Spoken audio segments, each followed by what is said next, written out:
පණ්ඩුකාභය රජතුමා. පණ්ඩුකාභය රජුගේ මව චිත්‍රා කුමරිය වන අතර පියා දීඝගාමිණී කුමරුයි.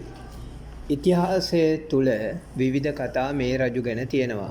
සමහර ඒවා පරම්පරාවෙන් ආව කටකතා.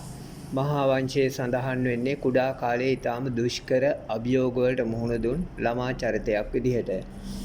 තරුණ වියට පත් වුණාට පස්සේ පණ්ඩුකාභය කුමරු රජකම ලබාගෙන සර්ණපාලි කුමරිය සමග විවාහ වෙනවා.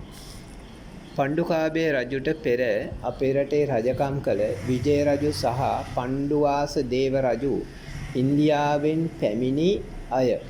ලංකාවෙම උපත ලබා ලංකාවේ රජකම ලබාගත් පළමුවෙනි ස්වදේශික රජතුමා පණ්ඩුකාභය කුමරු.